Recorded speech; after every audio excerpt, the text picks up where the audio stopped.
Mes chers compatriotes, mes chers Africains, bonsoir. Je suis le président Tchafak Jonas. Je vois certains militants du MSC dire que le RDPC a peur d'affronter le MSC. Vraiment, vous m'amusez beaucoup. Qui vous a interdit d'aller aux élections en 2020? De ça, votre leader a refusé d'aller aux élections en 2020 pendant que tout le monde y allait. Il disait que les autres ne savent pas ce qu'ils font. Qui vous a interdit? Et vous-même, vous avez refusé d'y aller. Votre leader qui est Kamto, lui-même a dit qu'il sait qu'en refusant de partir aux élections législatives et municipales, ça allait l'invalider pour les élections présidentielles en 2025. Lui-même l'a dit.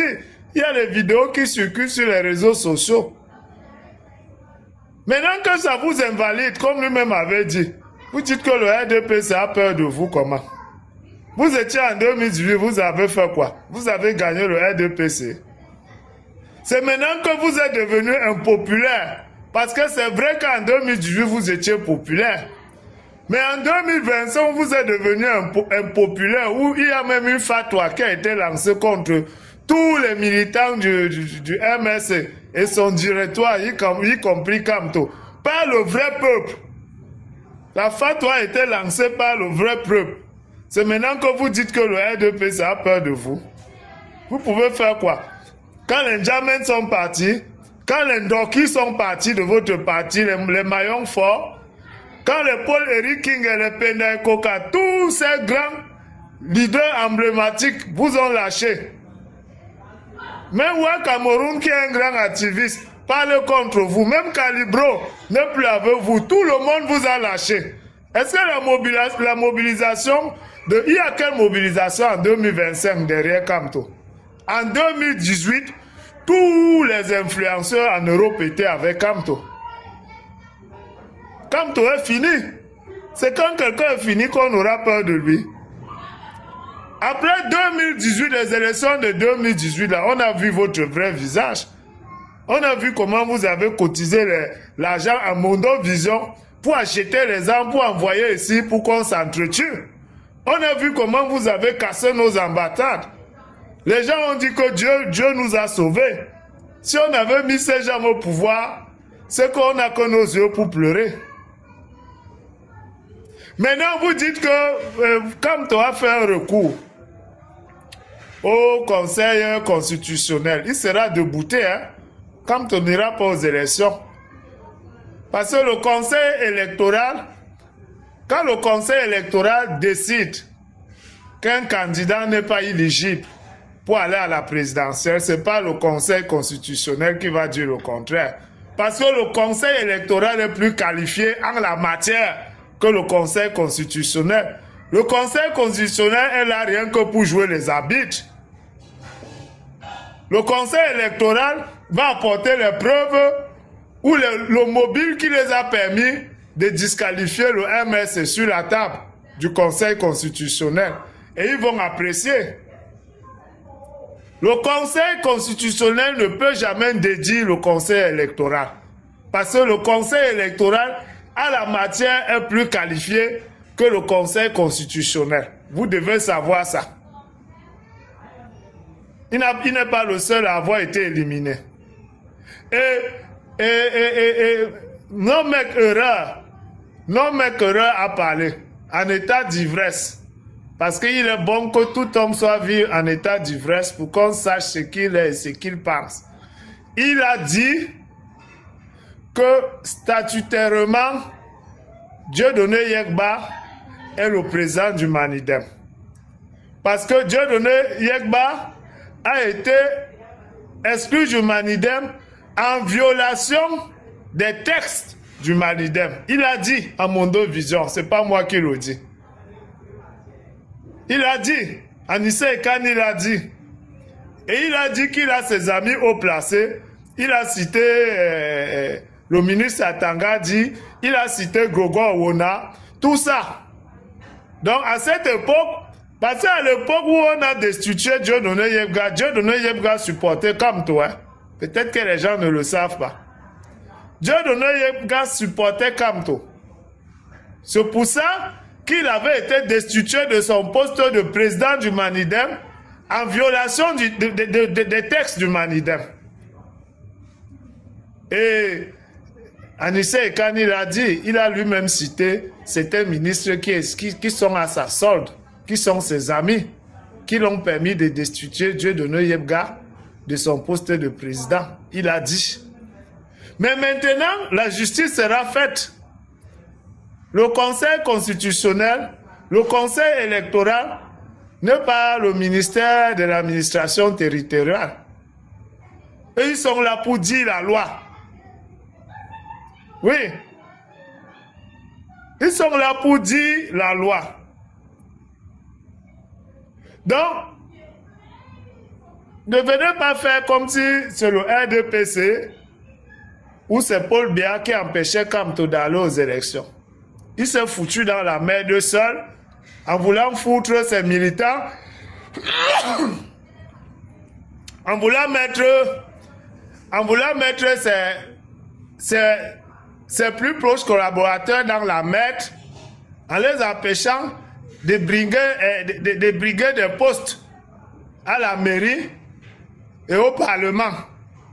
C'est sa méchanceté qui le met là où il est là. Il s'est tiré une balle au pied lui-même. Imaginez un peu ce que Maître Ndoki va dire. Imaginez un peu ce qu'elle peut penser de Kamto. Donc celui-là nous avait empêché d'aller aux élections en disant qu'avec le code électoral actuel, personne ne peut gagner Paul Biya, alors que c'est parce qu'il ne voulait pas qu'on devienne aussi des gens. Voilà des gens qui promettent mort et merveille aux gens qui vont changer le Cameroun. Ils ne sont même pas capables de changer la vie de leurs propres compagnons de lutte. Une femme comme Maître Ndoki qui a reçu une balle au pied, vous l'avez remercié comment? Vous l'avez jeté comme une chaussette usée. Et vous dites que vous allez être président où? Maintenant, vous allez dans le parti de Dieudonné Yebga, vous abandonnez votre parti parce que hier, vous les avez traités, vous avez dit que c'était des traîtres parce qu'ils allaient aux élections. Maintenant, vous abandonnez votre parti, vous venez dans leur parti et vous traitez encore Dieudonné Yebga de traître. Donc, ce qu'on dit, on nous accuse que nous sommes des envahisseurs, on ne peut pas prendre les terrains des gens, c'est vrai. Vous entrez dans le parti de quelqu'un, vous l'appelez traître dans son parti. Alors qu'à l'époque où ils allaient aux élections, vous les avez toujours traités de traîtres. C'est quoi cette histoire? Dieudonné Yebga est dans son droit de réclamer la présidence de son parti qu'on lui a arraché en violation des textes du parti. Anissé Ekani l'a dit. Vous avez dit hier que Anissé Ekani avait le RDPC, c'était un parti satellite du RDPC. Qu'est-ce qui a changé aujourd'hui? Puisque lui-même a dit que tous ses ministres sont ses amis. Qu'est-ce qui a changé? Vous voyez que vous n'êtes même pas cohérent dans votre combat. Vous êtes une bande d'embrouillés. Peut-être que vous êtes même déjà dans le RDPC, vous-même vous n'êtes pas au courant. Peut-être que Kamto vous a déjà amené dans le RDPC. Vous n'êtes même pas au courant. Vous le suivez comme si on vous avait seulement, je ne sais pas moi. Moi, je crois que c'est les remèdes. Hein. Je crois que Kamto est parti prendre les remèdes au Bénin, que les pasteurs prennent pour arnaquer les Camerounais. Parce que je ne comprends pas. Kamto fait tout de travers. Mais curieusement, vous trouvez le moyen de dire que c'est la stratégie. Non, je suis quand même dépassé. Non, vous ne devez jamais être président. Avec cette mentalité, vous allez tuer tous les Camerounais. Vous êtes là, vous dites que qui empêche Kamto d'aller aux élections? Kamto peut faire quoi maintenant? Kamto est comme quelqu'un qui est par terre. Il s'est empêché. Vous croyez qu'on va violer nos lois pour l'amener, pour l'envoyer aux élections? Pourquoi il avait d'abord refusé d'aller aux élections municipales en 2020? S'il était parti aux élections municipales, est-ce que la question de partir ou de ne pas partir aux élections allait se poser? La candidature de Kamto allait souffrir de quelque chose. Ça n'allait souffrir de rien. Vous devez vous en prendre à votre leader qui fait tout pour tuer vos 6 milliards. Et quand on n'a pas démissionné du MSC, hein, Mamadou Mouta n'est que président par intérim. Il n'assure que l'intérim. Quand tu assures l'intérim, ça veut dire qu'à tout moment où Kamto veut revenir dans son poste, il revient. Regardez même comment Kamto est malhonnête. Il part chercher un cultivateur. Il met vice-président. Il sait que Mamadou Mouta, c'est un cultivateur. Il n'a aucune culture de la politique. C'est qu'il allait même refuser le poste de vice-président par intérim là. Vous partez chercher un nordiste cultivateur, vous mettez. Et vous êtes incapable même de le valoriser dans votre parti. Maintenant, tout ce que Kamto a fui le MSC, les a abandonnés là-bas. Ils vont faire comment? Les Nietzsche vont faire comment? Ils ont fui le SDF pour aller dans le MSC. Kamto les a abandonnés dans le MSC maintenant. Est-ce qu'il peut encore rentrer dans le SDF? On va l'accepter dans le SDF. Nietzsche, tu crois qu'on va t'accepter dans le SDF? Tu es un traître. Tu es un traître. Le SDF s'est battu pour que tu sois député et tu les as trahis. Voilà Kamto qui t'a lâché. Toi et Kamto, vous allez rentrer dans la poubelle de l'histoire. Votre politique là, ça finit en 2025. Tous ceux qui sont derrière Kamto, leur politique finit Kamto en 2025 est fini. On aura un nouveau deuxième à l'élection présidentielle en 2025. Peut-être ce sera Cabral. Peut-être ce sera même Joshua. Oui. Donc en 2025, on va reconfigurer le visage de l'opposition. Et il n'y aura plus de Kamto, il n'y aura plus tous ces leaders de l'opposition qui veulent mettre le pays à feu et à sang parce qu'ils veulent être président. Kamto ne veut pas le changement, il veut le pouvoir. S'il veut le changement, il y a plein de partis là, non?